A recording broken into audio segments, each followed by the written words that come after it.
Live from downtown Bakersfield, 23 ABC News starts now. Good morning. Thanks for tuning in for 23 ABC News at 6 a.m. I'm Danielle Kernkamp. I'm Mike Hart. Let's jump right into it. Bring in Elena Rusk and have her explain all this high pressure. It's just too much pressure. It's too much pressure. I can't handle it. Just get rid of it. What? No, it's just building now, and it's just going to sit here parked right on through the weekend. So yeah, when we talk about stalled or something, stalled, exactly. Jumper cables, anything to get it out of the way, I will try. Yeah. So when we talk about pressure systems, that big L off the Washington coast, that's low pressure. That's a storm bringing some wet weather to Washington and Oregon today, mainly just showers as it moves on shore. And then that big H, that's high pressure, that's sunshine, stability, and very hot weather for the desert Southwest. And that's going to sit here parked over our heads for the next several days. So after a couple days of a nice breeze and below average temperatures, today is sunny and perfectly seasonal. We have an average high of 96 here in Bakersfield, and then the 100s trying to come back tomorrow. They're definitely here by Friday into the weekend. So that pushes all of that moisture, that cloud cover up and out of the way, leaving us sunny and stable here in Kern County with 50s and 60s for most people to wake up to this morning. Still 70 base of the Grapevine and Ridgecrest. Here in Bakersfield, 67, Isabella 62, Tehachapi 54, Fraser Park 60. Looking ahead to later today, we're going to have the 90s for several hours if you want to take the kids out to the splash parks to cool off a little bit. That high of 96 this afternoon hits right about 5 p.m. and then we're slow to fall as the night goes on. We'll take a look at some of your hourly forecasts coming up. But if you need to get out the door here in Bakersfield, we're doing okay. We do have a new crash icon popping up there in the southeast, but it doesn't look to cause any slowing for now. We'll keep an eye on it. Recovery efforts continue in the high desert as several buildings and homes destroyed by that powerful earthquake that ripped through Ridgecrest. One in particular was the local movie theater. That's where we find 23 ABC's Bayan Wang with more on the damages there and a town hall that's set to happen later this morning. Bayan? Yeah, Mike and Danielle, the epitome of luck really illuminating here on Friday, especially after their second major earthquake. A theater inside collapsed. The roof caved in. I saw seats under the rubble when I got a tour yesterday. Studio lights on the floor, nails surfacing from the bottom of the drywall. It was just, when they say that the residents here are lucky that there have been no confirmed casualties, in Ridgecrest, that is definitely obvious.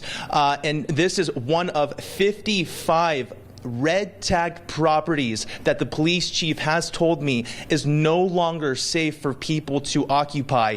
And 500 people right now are displaced.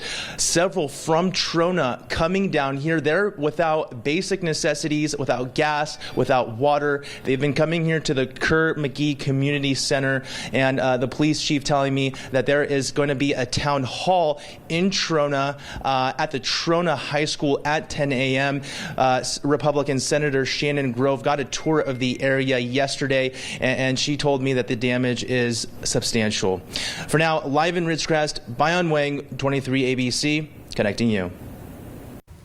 And several local Ridgecrest and Bakersfield officials, including House Minority Leader Kevin McCarthy, helped the community of Ridgecrest host a party in the midst of its recovery. More than 3,000 Ridgecrest residents gathered on the lawns of City Hall, celebrating their solidarity with a special movie night. The two major earthquakes destroyed several properties in the Ridgecrest area within the last several days, but the community is still standing together. As the sun set, they gathered in front of a makeshift movie screen to watch a Disney movie. This is a small community and we all come together really well. I feel very grateful that this happened to me in this small town where everybody is so neighborly and so friendly and kind. Several different organizations have been assisting with the recovery, such as the local Toyota dealership, American Red Cross, and Salty's Barbecue. Well, as we've been telling you, donations have been pouring in the days following the quakes. And today, students at Garces are joining in following a tidal wave of support. 23 ABC's Daniela Garrido has more on the effort from local students. Daniela? Are we on? Yeah. Oh. Good morning. So we're in front of Garces High School and we're here with the family that inspired this water drive. We have Mary and Josh and grandma and grandson. And so Mary actually has a very emotional and touching story. You have lived in Trona for 56 years and you haven't gone back since the earthquake, but it's been, you know that your neighbors went inside your home and it was pretty messed up. How does it feel for you to see local support here in Bakersfield? I'm very, very proud. It makes me really, really proud that my grandson and my daughter was involved in getting this done. Because Trona needs it so badly. And you were telling me that you haven't been home because there's no electricity, you don't have water. What's it like for you to, have a family here in Bakersfield that you can go back to and that you see as being supportive? Great. In a word, just great. Because I'm really anxious to get home though and see for myself what has happened inside the house. And but I'm very proud of my kids for what they've done. Thank you so much, Mary. So Josh, what's it like helping your grandma and, rallying this team up together and getting some water donations for Trona? It feels good. I'm really happy that Garces is doing this for my grandma in her city, and I'm just really happy that they're doing this for her. Awesome. Well, you guys, thank you so much for sharing your story and being with us this morning. So there's already about over 200 cases of water donated. They've had donations from big organizations here locally. So if you guys want to help out, every little bit counts. You have until Friday. So it's in front of the Garces High School football field. So for now, we're live in Bakersfield. Danielle Garrido, 23 ABC News, connecting you. And in another act of kindness, the food truck Michelangelo Wood-Fired Pizza is looking to help out the Trona community as well. They posted on Facebook that they're going to be going to Trona tomorrow at the Cumberland Presbyterian Church. They want to help spread the word on that. They're going to be serving food to residents starting at 5:30. They say it's free for everyone that comes out. In other news, it has been 6 months since the deadliest and most destructive wildfire in California history. The town of Paradise still with a long road ahead in their recovery. And one Bakersfield native is taking part in the effort to help that community rebuild. Long-term recovery in this case means probably 15 to 20 years. Talking with people and being at community meetings and listening in on the process and hearing what the residents want and how they want to rebuild. That's Megan Kurtz. She tells us that she learned to be a good neighbor growing up in Bakersfield. It's that neighborly spirit that's been important for the town of Paradise as they start over. We'll have more on that story coming up later in this newscast. Vice President Mike Pence is set to visit California today. His first stop will be in Lemoore, where he will attend a President Trump victory luncheon. Then he'll visit the Freitas family farm to deliver remarks on the United States-Mexico-Canada agreement. Following that stop, he'll visit the Vandenberg Air Force Base in Lompoc for briefings at the Combined Space Operations Center on launch operations. His last stop is set to be in San Diego. The Bakersfield Police Department made multiple arrests and handed out a number of citations during its latest DUI checkpoint. It was conducted on East Truxton last night from 6 to midnight. 645 vehicles in all were screened. 7 people were detained for further sobriety evaluation. As a result, 2 drivers were arrested for DUI. 20 drivers cited for driving without a license. 14 more were driving on a suspended license, and 1 person was arrested on a felony warrant. All right, let's switch gears again. Bring Elena Rusk back in. Take a look at that pattern out there. That pattern of high pressure starting to build in, leaving us with dry, warming weather. That means we're sunny and seasonal today, and then temperatures just keep on climbing heading into the weekend. So here's a look at our radar and satellite showing you the cloud cover and that moisture all lifting well up to the north. So we're cutting off that fresh breeze we've had the last couple days to keep us just below average. And instead today, we're right on track for that seasonal 96 later this afternoon. That means you're waking up to 60s for most of the valley, the Kern River Valley, and our desert cities. Grapevine still at 70. Cooler spots are Pine Mountain Club, Lebec, Tehachapi, and Bear Valley Springs, all in the 50s, along with the top of Breckenridge and Wolford Heights this morning. So looking ahead to later this afternoon, that 96 in Bakersfield means 97 for Lamont and Arvin, 95 in Taft and up into Delano, Wasco, and Shafter this afternoon. You also have those low 90s in Isabella, 94 in Kernville today, 85 Tehachapi and Lebec, 84 in Fraser Park. We're all starting to warm together. You see the pattern down down into the desert areas, 100s in Ridgecrest and Cal City. Bakersfield trying to see those 100s by tomorrow. We do get there by Friday with a scorcher on Saturday. That extended forecast is coming up. Coming up here at 6 a.m., blocking the Trump administration's attempt of switching lawyers. Details on why a federal judge denied this request for the ongoing battle of the citizenship question. And the Department of Justice not keen on the idea of special counsel Robert Mueller testifying. I'll tell you why the DOJ is against that move and much more. 6:10 as we get rolling here at 6 o'clock. This is 23 ABC. Welcome back, 6:13, and I mentioned that we had that incident pop up in southeast Bakersfield. The CHP saying that this is on Buckley Avenue. There's a lane block near Spark Street, and they're reporting that it appears somebody is asleep in the car, and it's partially blocking that lane. So watch out there off into a neighborhood. It's not affecting nearby Panama Lane or over there on Cottonwood. The rest of Bakersfield flowing freely at this hour, but we still haven't quite cleared up that reported rollover from earlier this morning at the 46 and the 99 southbound. Thankfully, though, that slowing we had looks to be opening back up. Traffic now flowing at 55 miles an hour in the area. The Trump administration may not switch out lawyers working to get a citizenship question on the 2020 census. A federal judge ruled late yesterday that the administration failed to give a reason. The administration suddenly announced it wanted to change lawyers earlier this week.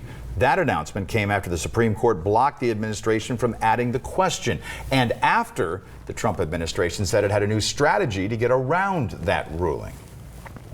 The Department of Justice does not want Robert Mueller or two of his deputies to testify next week. The DOJ confirmed it asked two deputies not to appear for private interviews next week. It's part of the deal that brought Mueller himself to testify in public. Attorney General Bill Barr also said he thinks the only reason Democrats subpoenaed Mueller is to create a political spectacle. Barr says he would support Mueller if he chooses not to testify. Barr also said he'd block any Democratic attempt to subpoena Mueller's legal team. A soccer star making an urgent plea for the return of his stolen dog. He says he'll pay anything to get back his beloved Pomeranian who was dog-napped during a robbery at his home. ABC's Kenneth Moten takes a look. In this morning's GMA First Look, it's a doggone mystery.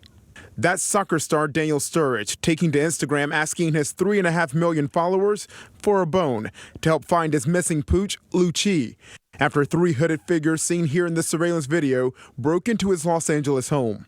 Listen, somebody's broken into the house in LA, took my dog from the house. The perpetrators taking bags and his furry companion. Dogs are considered family members, and this dog meant everything to me. The Liverpool champion even offering up tens of thousands of dollars for any information.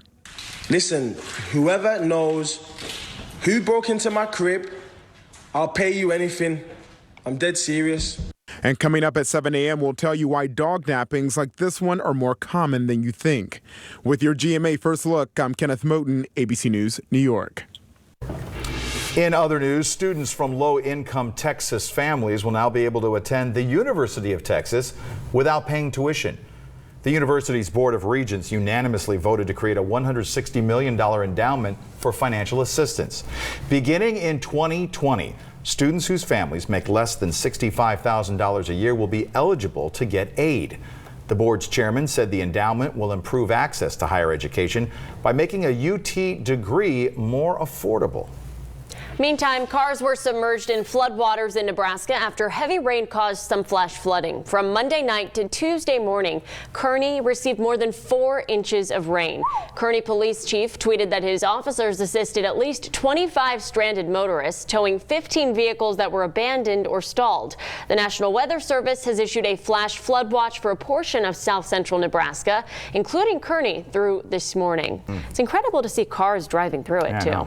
Yeah, so it's a bad idea. So your engine can easily flood, and then also you don't know what's been washed away under all of that water. So a little bit of troublemakers there.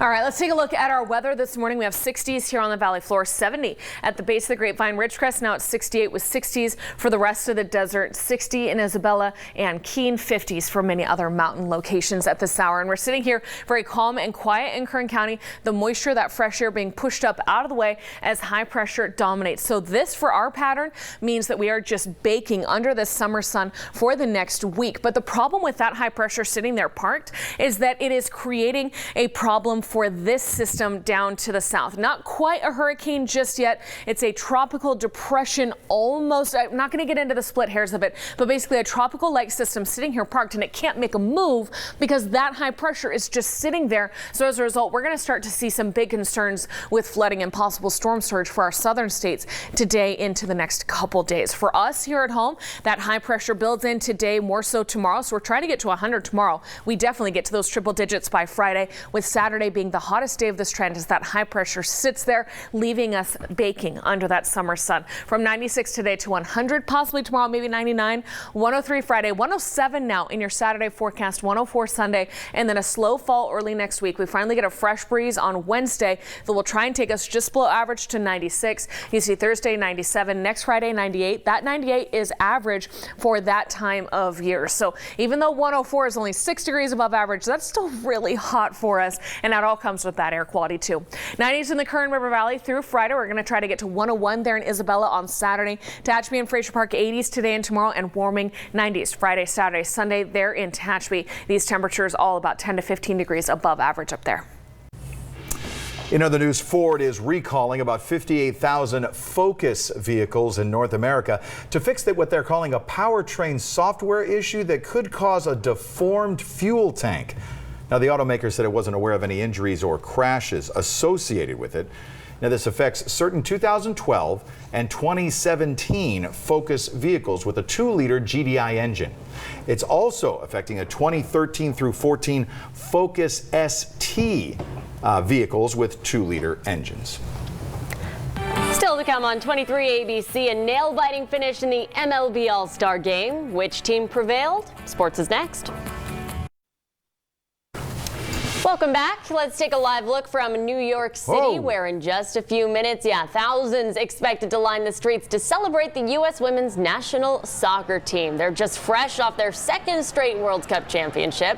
The ticker tape parade is set to kick off at 6:30 our time, so in about 7 minutes. It'll head down the Canyon of Heroes. The celebration will culminate at City Hall. After the parade.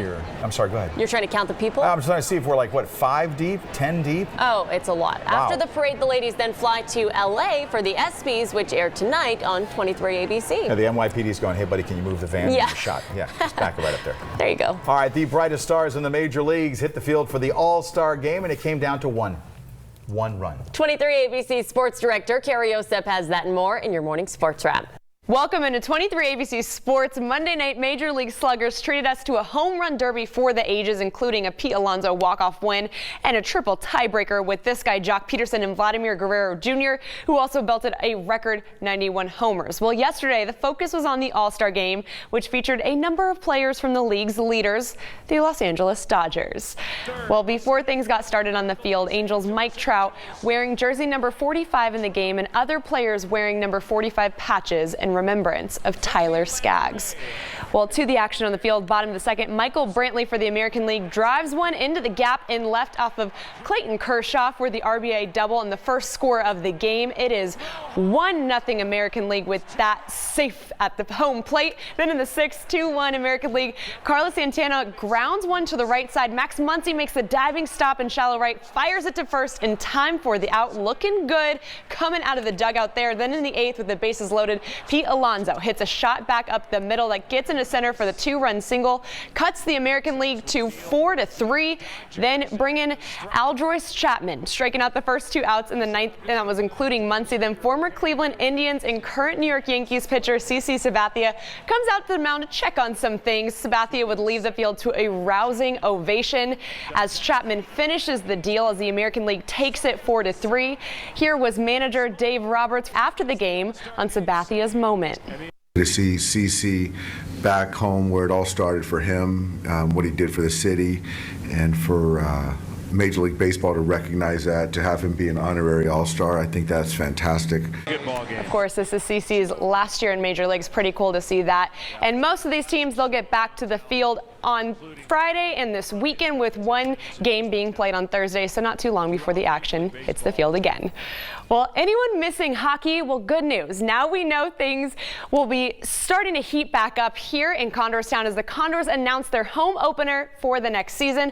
Only 87 days away. Not too long, right? Well, the home opener will be October 4th and will feature a rematch of the Calder Cup Pacific Division Series as Bakersfield will host the San Diego Gulls. Their full schedule of the 2019-20 season will be announced next Wednesday as the team looks to build off their most successful American Hockey League season in franchise history, and we cannot wait. Over at Bakersfield College, there's nothing like the smell of some freshly cut grass.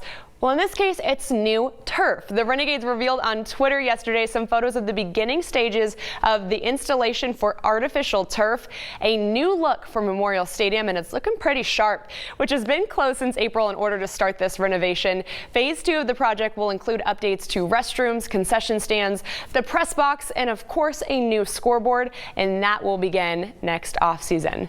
But gotta tell you guys, I love to see that red. It is looking good. For 23 ABC Sports, I'm Carrie Osep. Have a great morning, everyone. Tonight, the best moments in sports will be honored at the ESPY Awards, but ahead of that, one California kid was recognized for his athletic achievements in swimming. 12-year-old James Savage from Los Banos is an open long-distance swimmer. He first turned heads when he was the youngest person to swim to Alcatraz and back at 8 years old. He trains for up to 6 hours per day and has braved waters from the chilly San Francisco Bay to the San Luis Reservoir. His next big swim will be 10.2 miles in Tahoe. James hopes to one day swim the English Channel, so congratulations to James. The ESPYs air right here on 23 ABC at 8 o'clock. Still have much more to come in our final half hour. Days after the quakes rocked Kern County, a man's found dead in Nevada. We'll talk about what authorities are saying is the connection. 6:27. This is 23 ABC. Live from downtown Bakersfield, 23 ABC News starts now. Authorities investigating a death in Nevada that could be connected to the earthquakes in Ridgecrest. Details on what authorities are saying about this development. Plus, the recovery efforts continue for the communities of Ridgecrest and Trona. We take a look at one of the buildings that was damaged ahead of a town hall this morning. And a good morning to you. Thanks for staying with 23 ABC News at 6:30 on this Wednesday. I'm Mike Hart. I'm Danielle Kernkamp. Let's start out with a quick check of your forecast with Elena Rusk after a couple of pretty nice days, I'd say, especially in July. Right. To be below average, having those low to mid 90s was really a treat. The air quality was in the moderate range. We still have mid 90s. We still have moderate air quality. Well, it's because of high pressure. Yeah, it's up there. Yeah, Do you feel it? Yeah. Feel it? I do. I know Danielle does. I do. There are actually people who feel low pressure when it's approaching, especially a sudden drop in barometric pressure. That's more so in the winter time. For now, we're not feeling this high pressure just yet, but we will feel its effects heading into the next couple days. It is dominating over the Four Corners region. So as it builds today, it sends that beautiful low pressure system up and out of the way, meaning we're drier, warmer, more stable, and we're cutting off that fresh breeze that's kept us down for the last couple afternoons. So we have 60s valley-wide and down into all of our desert cities. 60s also in Kernville and Isabella, with 50s for the rest of those South Mountains. That's just for now, though. As we look ahead to 9 a.m., it'll be 77, feeling pretty nice here in the valley. 86 and warming at lunchtime to a sunny and seasonal 95 at 4 p.m. Looks like our high is 96 right at 5 p.m. and then back down to those low 90s tonight as the sun is setting. But that's the last of the 90s for a while. We have a long stretch of 100s headed our way, and I'll break that down for you in the forecast coming up. As for our roadways, a minor crash down there in the southeast, not causing any slowing on the big roadways. Bakersfield highways are wide open. Sheriff investigators in Nevada are reporting a death they say is connected to the recent earthquake activity in Kern County. Authorities are saying that a man was killed in a small town near Las Vegas following that 6.4 quake on 4th of July. When deputies arrived at the scene Tuesday, they found a 56-year-old man deceased, pinned underneath a vehicle. The sheriff's office said the man was last reported seen at a gas station the day before the 6.4 quake rocked Ridgecrest. According to officials, that death could be the result of the vehicle falling off a jack that was holding it up. They say the man appeared to have been working on the vehicle at the time of the incident. His identity has not yet been released. Recovery efforts are underway in the city of Ridgecrest as several buildings and homes were damaged by those powerful quakes. One in particular was the local movie theater. 23 ABC's Bayan Wang is live in Ridgecrest this morning with more on the damage and a town hall meeting set to happen this morning. Bayan? Yeah, that town hall is going to happen at the Trona High School at 10 a.m. where public officials are going to start really looking at the damage they've assessed so far in this recovery process. Now, the Ridgecrest police chief here telling me that there are still several areas out there without water, without gas, without some basic necessities. A lot of the folks over there are coming to Ridgecrest to get some assistance from the American Red Cross. And here right now, there are 55 different red tag properties, meaning it's no longer safe to occupy, including right here at their local cinema. This is the heart of the city where several come and watch movies on a Friday night. And the epitome of luck on Friday, when that second major earthquake happened, the roof collapsing in one of the theaters inside. I was able to see several seats under the rubble when I got a tour yesterday, nails surfacing from the drywall on the floor. Incredibly lucky, the manager tells me. And there's still thousands of other properties in Ridgecrest that still need to be assessed, and that number could definitely shoot up. But again, officials telling me they are lucky that there have been no casualties, no major injuries in the city. But we'll provide updates on our website, turn23.com. For now, live in Ridgecrest, Bayan Wang, 23 ABC, connecting you. Meantime, Kern County supervisors are moving quickly to get more federal aid to the areas impacted by the earthquakes. A special meeting was held to ratify and officially proclaim a state of emergency for Kern County. During the special meeting, which lasted about 30 minutes, a county fire official gave a presentation on the response from emergency responders and a timeline of events concerning both the quakes and various aftershocks. Kern County Supervisor Mick Gleason, who oversees Ridgecrest in his district, spoke about how there's still a lot of work to be done out there. He recently visited and toured the areas affected. He also mentioned his concerns about people who did not have earthquake coverage on their homeowner's insurance. The declaration was approved by the board. The earthquake also impacting our first responders and their families. The sheriff's office posting this video on Facebook as deputies discuss what it was like that fateful day last week. I just remember trying to run into the house to check the kids and my fiance, and as I'm going in, there was just glass going all over the place, and the pool was overflowing all over. I ended up grabbing my radio and monitoring the traffic while I was trying to get my family somewhere else, make sure my other family, my mom and dad and brother and everybody, and heck, all my partners here were okay too. That was Deputy Shotwell from the Ridgecrest substation on his experience. He and Deputy Parsons are both from Ridgecrest and work to help their community through this incident. Shotwell said he had an even bigger obligation to go out and help the city he grew up in.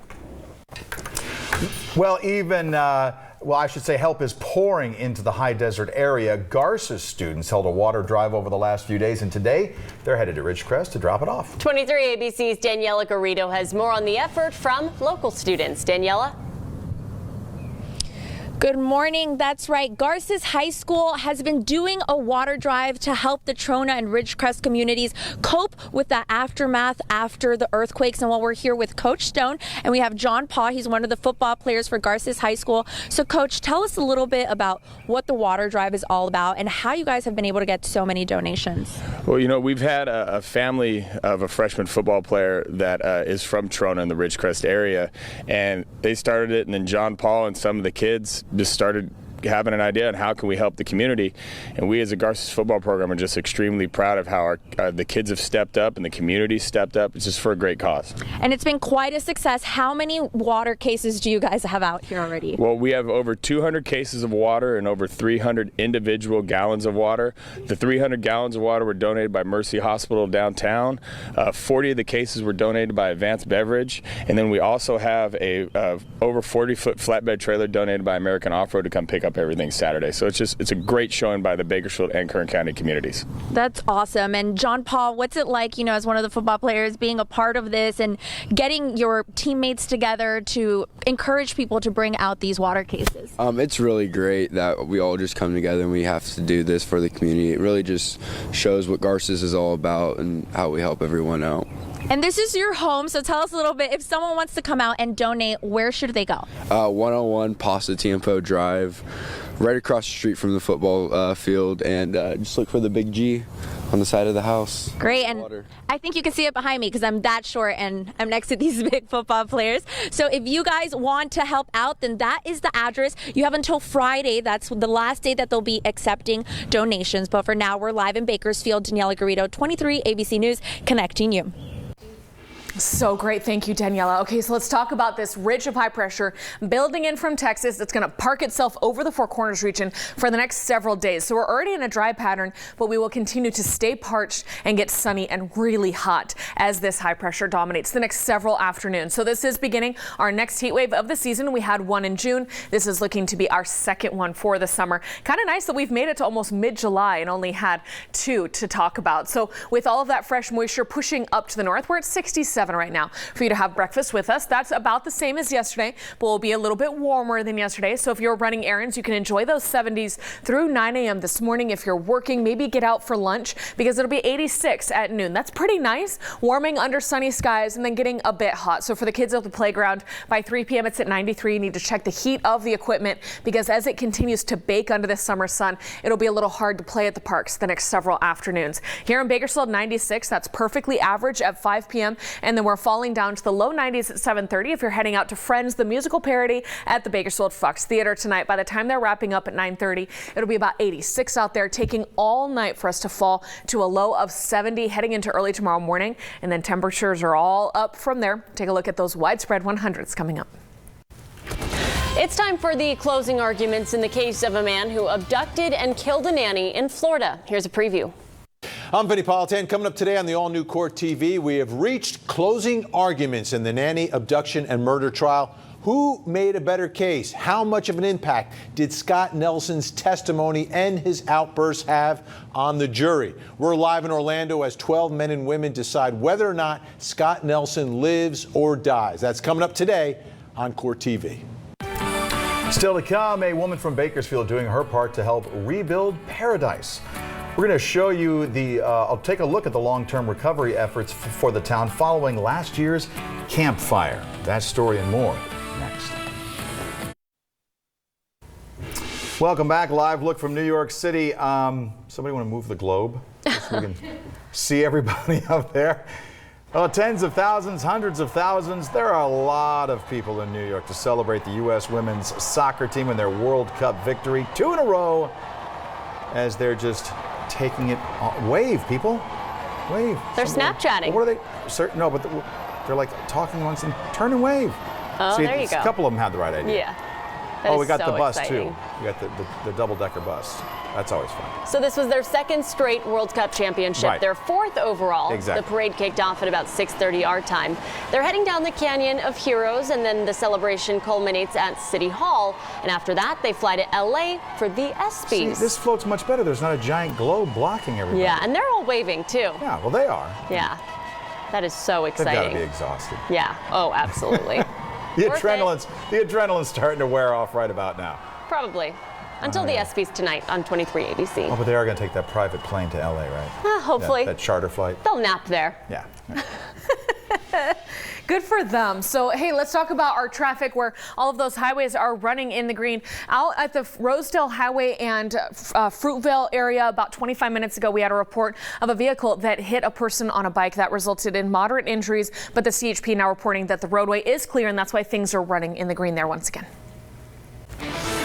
It was the deadliest wildfire in modern U.S. history and one of the most destructive. 8 months later, the recovery from the campfire is slowly but surely underway. One of the people at the helm of it all, a lecturer from Chico State, who says she learned what it means to give a helping hand growing up right here in Bakersfield. When the flames erupted on November 8th, 2018, It was very quickly evident that our neighbors were in trouble. it wasn't long before people in Butte County could tell this fire's consequences would be different than anything they'd experienced. More destructive, more deadly. We were watching the fire, what it was going to mean, the devastation as it was unrolling, as the news was giving it out. Immediately, neighbors near and far ready to lend a helping hand. Megan Kurtz and her family were about 15 miles from the destruction. We started delivering supplies to all the different shelters around. The Kurtz family has called Butte County home for almost 20 years, but they're originally from Bakersfield. The campfires brought out a community spirit that I think has been ingrained in me since I was a child. Megan says it's her hometown that taught her what it means to be a good neighbor. You rally around each other, you stand up as a good neighbor. It's something that you're taught to do. You treat others how you want to be treated. I needed to respond in a way that I could be a good neighbor. 8 months after the campfire, the long-term recovery is just getting started. Long-term recovery in this case means probably 15 to 20 years. And Megan hasn't hesitated to keep helping. Progress doesn't mean overnight. 18,000 structures burnt, about 50,000 people displaced, and 85 lives lost. Resources from all over the country have come and gone for this community, but there's still a lot of work ahead, and that's where the long-term recovery group comes in. The long-term recovery group is left there to help with the social services that are going to be needed in the long-term recovery. As a lecturer in Chico State's Recreation Department, Megan represents the university in that effort. This is where there pretty much is nothing left. She says that means being here on the ground for residents step by step. Families had the opportunity for a few months to come up and sift through the ashes of their home and of their property to see if they could find anything. Helping them navigate through the hurdles of putting the pieces back together. Talking with people and being at community meetings and listening in on the process and hearing what the residents want and how they want to rebuild. The difficult decision to either start over somewhere else or rebuild. Some people are choosing to live on their burned out property up here. It's understandable that there's nowhere else to go sometimes. For those who do decide to rebuild, next comes the cleanup. The removal of trees. Estimated that all of the properties will be cleared by December. Then soil testing from the ash footprint, sending it out to make sure it's clear of contaminants. And finally, if the soil passes, a coveted building permit. There's a house being built right there. One of the first in Paradise to get a building permit. 47 building permits have been permitted. While the hope of living in Paradise again seems like a milestone moment, others are forced to stay. You didn't lose your home. You didn't get insurance money to move. This is your home. So this is what they've been waking up to every morning across the street. Some say continuing to live here, a reminder of the living nightmare they narrowly escaped. I had to drive through flames in this truck. Even though their home survived the blaze, Dee and Doug Lee say living among the ashes is a daily struggle. It's sad. It hurts a lot. And it just brings back bad memories. You can't get away from it. It's bad dreams, all around bad dreams. And you can't wake up out of it. Their healing is a different story. You know, everybody's moved away. Not so sure that I want to stay. I can't stand looking at this. Accepting the fact that while their home still stands, their community is forever changed. It was a quiet, peaceful serenity about it, and it's not there anymore, and it's never going to be anymore. You lose your neighborhood. You lose that sense of community and culture that builds up around an area of town even. Megan says part of recovering will also be reevaluating. There are definitely lessons to be learned. Experts and researchers from all over the world have come to Paradise to learn why the fire spread so furiously and what could be done differently in the future to spare property and lives. I've talked with about 75 universities from around the globe now that have come in to study, research. Part of Megan's job, playing host as they visit this small town, seeing that the hundreds of people coming through here are acting like good neighbors too. People lived here. These were people's homes. It's not just a place to come in and research and then leave and not have any lasting effect of what the research, turning that research back around to the people that actually lived here. Megan says the best thing we can do is learn about having proper homeowners insurance, defensible spaces around our properties, and the importance of evacuations. Being curious is good. It's healthy because it means that lessons will be learned through the tragedies that we're experiencing. So you are able to take that back for when this happens. So that what happened here won't be in vain. It will look different when Paradise does recover, and it will recover. And taking a look at the town of Paradise's rebuilding update right now, there are about 5,500 lots that have been cleared of debris as of June 28th. There are about 1,600 lots that have been certified clean and ready to rebuild, and 73 building permits that have been issued so far. Have a long way to go, tens of thousands of buildings left, but they are moving along. Just incredible there. So I went to Chico State and I know Paradise well, and it's been really heartwarming to see what the alumni are doing, that professor and so many other people in that recovery work. Great coverage there, Alyssa. Let's take a look out at the 60s that we have here on the valley floor and down into the desert. Some 60s up in Kernville and Isabella. Also this morning with 50s in those South Mountains. This is the coolest part of the morning and it's all uphill from here, but at least today's an average day. After being treated to a couple afternoons below average, today's right there on track, and then we start rising heading into tomorrow as high pressure is building out over the Four Corners region. It came in from Texas, and as it dominates, it's going to sit here, and so therefore we are left very hot and dry from that high pressure all the way out to California. But unfortunately, as a result, we have a tropical depression here that's trying to become tropical storm Barry, possibly even hurricane strength, but it's not really doing much. It's just sitting here because that high won't allow it to move. As a result, as it sits here, it could create too much of a good thing. A lot of rain for our friends in the southern states. Flooding is likely out of this over the next several days, and it's a developing forecast hour by hour, so we'll continue to watch that. But basically for us, it just means a whole lot of heat. This high pressure sitting there today is average, tomorrow a little bit warmer, and then 100s here no later than Friday and dominating through the weekend. You see the futurecast leaves us perfectly stable and sunny as well. So by Friday we're at 103. Saturday's forecast now looking at 107 here in Bakersfield, a slow fall to 104 Sunday, and still some 100s early next week as that high pressure finally breaks down, allows a little bit of fresh ocean air to come on shore middle to end of next week with some seasonal 90s returning at last. Look at that sunshine across the board. With this heat wave, we'll also have bad air quality. It's moderate today, getting unhealthy for the weekend ahead. Kern River Valley, we have 90s the next several afternoons, 101 up there in Isabella on Saturday, 80s in Tehachapi and Fraser Park today and tomorrow, 90s back by Friday and dominating through the weekend. We'll be right back. Welcome back. Most birds fly. Some like to sing. Snowball, the sulfur-crested cockatoo, loves to dance. Another one bites the dust.